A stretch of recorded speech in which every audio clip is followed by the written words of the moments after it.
Hey U.S. history students, Mr. Evasion here. Today's video is going to talk you through something called the MHH, or something we call Making History Happen. Yes, another acronym to make your life absolutely incredible. So here's the things I need you to get out right now. You need to make sure you have this MHH handout that's here. You need to make sure that you have the handout on the First Amendment of the Bill of Rights in front of you. And on the back side of that, you've got information on Joseph Smith and the Mormons. And then finally, the third handout you'll need to have is the current event article that I handed out in class. So make sure you've got those three in front of you. All right, let me talk to you about what MHH means in making history happen. We wanted to make sure that you don't see history as something that has happened in the past, but it is still very much alive today. And a lot of the similar problems, the same solutions, and some of the issues that we are dealing with today all can be traced back to history. And so with that, this MHH is going to talk you through comparing basically a historical event and a current event, looking at the similarities and differences of it, being able to tell me why they're similar or different, and then finally taking a stand on the issue. That's where the MHH part comes in, and your role in making history happen, because we don't want it to be something that has happened in the past, but something that is very much relevant to today. So here's what I'm going to do. I'm going to talk you through how you're going to go about filling out your history and your current events and getting through this MHH. But where I want to start today is I want to start talking about the First Amendment, because this is what we're going to be comparing, is Joseph Smith and the Mormons to whatever your current event article is that was given in dealing with the First Amendment with religion. All right, let's do just a little bit of review that's here. If we're talking about the First Amendment, you can have this out.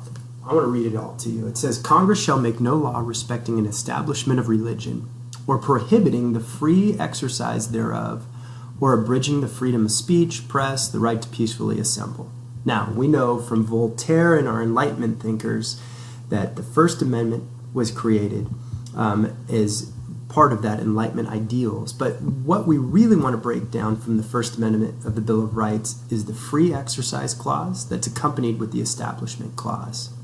This all deals with religion. The Establishment Clause says, hey, Congress shall make no law respecting an establishment of, which means they can't touch anything, can't make a law about your religion, or stopping you from practicing it. This is the exercise clause that's here, all right? And when we're talking about that free exercise clause, that gives you the freedom to practice your religion however you choose without the state or the government getting involved in it. Now, here's the question. Where did this First Amendment of freedom come from? Well, if we trace back to history, and we've seen this in class, started with the Catholics coming over to Maryland, right? Specifically Lord Baltimore, right? Like the Baltimore Ravens, that's where they're located out of here. Lord Baltimore was a Catholic wanting to escape persecution, and so in 1634 they came over. They were and establishing their colony for safe haven and protection for their religion. Now keep in mind the Anglican Church, right, in the 1600s was persecuting and actually killing people who didn't align with their actual beliefs. So a lot of people came over to the United States in the early part to escape this persecution. And this gets us at the origin as to why this was created by the Anti-Federalists to put in the First Amendment of the Bill of Rights.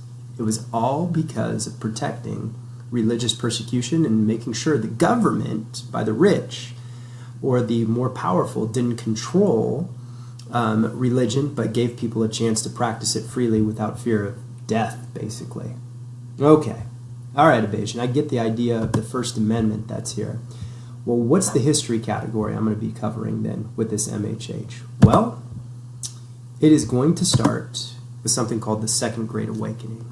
Now, you remember the First Great Awakening, where you had a group of people who went from being religious to super religious and being able to question the authority of the church. The Second Great Awakening, with all of this new industrialization that was happening in the North, remember we know the North has the industry that's up there, people were starting to get uneasy about all of this capitalism and all of this money making, and they wanted to reform society. In fact, a number of people actually wanted to create utopias or perfect communities. And this is where we get an interesting historical observation about a guy by the name of Joseph Smith. So I want you to turn your paper over to look at this, and we're going to talk a teeny bit about Smith. I want to read it out first with you. During the Second Great Awakening in Western New York, so if we're talking about Western New York, we're centering in right here where my cursor is. Revival meetings took place in which people became interested in religion once again. Out of this Christian event, and again, it was all backwood events, other religious movements were created. So we're talking about trying to perfect society. One of them was by a leader by the name of Joseph Smith. He was young, energetic, but economically he was an unsuccessful guy. And what he ended up doing is he bounced around in the New England area up here for quite some time. But then he published the Book of Mormon, all right, named after the ancient prophet who he claimed had written it. And it was a translation of a set of golden tablets that he found in the hills of New York, revealed to him by the angel of God. Now, Smith's revelations led to the founding of the Church of the Jesus Christ of Latter-day Saints, or the Mormons. Now, the Book of Mormon story of an ancient and successful civilization in America, peopled by one of the lost tribes of Israel who had found their way to the New World centuries before Columbus. He literally believed that this group had come from the Middle East, found their way to North America, and that Jesus had come back to America after his resurrection. And that because these people didn't follow along, God punished them for their sin by making their skin dark. But while Smith believed this, there was a lot of enemies out there for him because it wasn't accepted by state governors as Mormon businesses actually became destroyed. Gathering of Smith's followers were mocked and killed, forcing him to relocate to Utah. Now, the story goes that's this.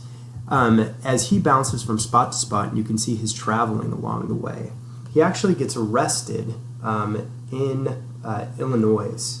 And from there's an angry mob that takes him out of jail and kills him, allegedly for conspiring against the government to win foreign support for a new Mormon colony. Now, you need to know the Mormons had some fairly controversial practices in the context of the time because of the rigid form of social organization, their intense secrecy, and even polygamy, which means the right of man to take several wives at that time. All very taboo subjects at that time, and so you can see Joseph Smith being persecuted. So he was killed for his religious beliefs, and eventually Brigham Young took control, and they ended up following this trail all the way to Utah. That's why today BYU, Brigham Young University, is out there, and that's where the Mormons in the Salt Lake City area reside today. Now, taking that historical example, what you're going to end up doing is now we can jump into the MHH. And so I'm going to give you an example of what you're going to do. So since I've just read to you the history of the Mormons that are here, you're going to start your MHH by filling in what we call the context, right? The context is who, proper noun, when, the date, where, the location, and what, the description that's here.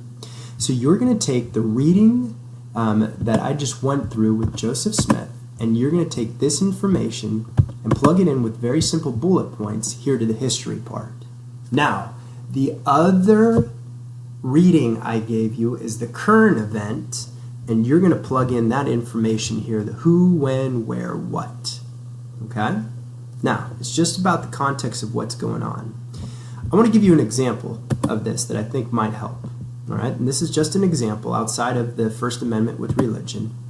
But let's take September 11th in Pearl Harbor. That's here. Okay? Two different events happening in two different time frames. December 7th, 1941 for Pearl Harbor. September 11th for 2001 for 9/11. Now, if those were the two events, right?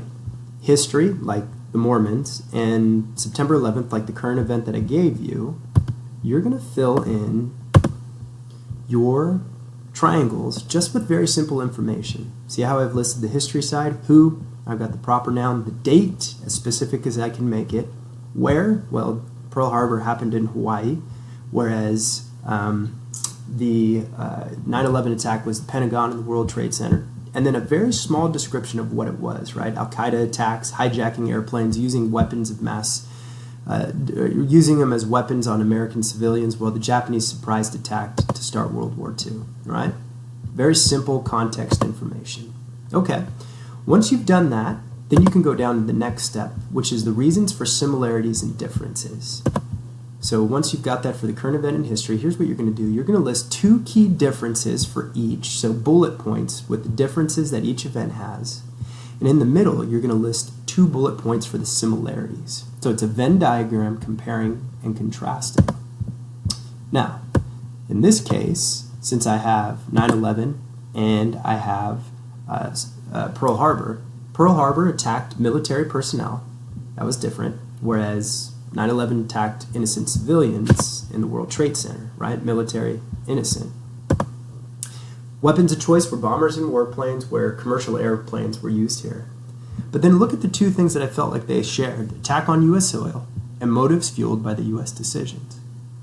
So your job for the MHH is going to be taking Mormonism here, telling me how it's different from the current event article that you were given, and then listing the 2 similarities that you have. Okay? That's one part of this reasons for similarities. Now, the next part is probably the toughest part here, these lines. In the lines provided below, you're going to use the info from the Venn diagram here, specifically the similarities, and give me the reason why both of these events are similar. That's the hardest part for students, to tell me why do they share these things, and it's just a sentence or 2 to explain to me what was similar. So if I'm taking my example once again, and I'm going to the reasons for similarity, it says, as a result of U.S. decision-making against both groups prior to the attacks, Japan and Al-Qaeda's actions forced America's hand to become involved in the war. That's the reason why they're the same, is because of America's decisions that they ended up making prior to the attacks. In Pearl Harbor, basically what you had was us stopping the trade of key resources and trying to prevent Japan from going any further into exploring and expanding their territories, whereas for 9/11, we had some earlier beef with Al-Qaeda and arming them to fight for the Cold War. So this is usually a tough part for students, but again, you'll do the same thing by going differences and similarities, taking the similarities from Mormonism, right, which is history, and your current event, telling me why they're similar. Finally, I will give you a controversial defend your stance question that can go either way, that you'll need to answer in ACE that's here, all right? And so when you're defending your stance that's here, like this year, or maybe it could change every year, I've got the stance here, and you have to bring in the similarities for Joseph Smith based off of the current event that you have that's here. So in this box, that's where you're going to fill it out. So in this case, if I'm talking about 9/11 and Pearl Harbor, here's my ACE. September 11th should have never happened due to or because of America's actions before the attack. For example, there's your citation. If the U.S. had not armed Osama bin Laden to fight the Russian communists, we may never have had to be involved in the war on terror. There's my proper noun. Much like World War II. Oh, good. Now I'm comparing it, right, to the Japanese who cut off supplies of metal. This proves, there's your elaboration or explanation, that America thought throughout history the U.S. has gotten involved in world affairs that have caused more problems than solutions. So I've defended my stance, and remember, there's no right or wrong answer here with an ACE response. So once again, you are going through, giving me context, very quick hits right here, similarities and differences, telling me the reasons why they're similar to one another. And then finally, you're answering your defend your stance question. And again, this question can change year from year, so keep in mind that. So take that current event article that you have, take the Mormon reading that you have here as well, compare them. The MHH is going to be a big-time project that we are going to be working on. And this handout sheet, every time we go through it, is going to get easier because it's going to build into an MHH project at the end of the year. Well, I hope this helps. Knock it out. Let me know if you have questions. And you got this, everybody.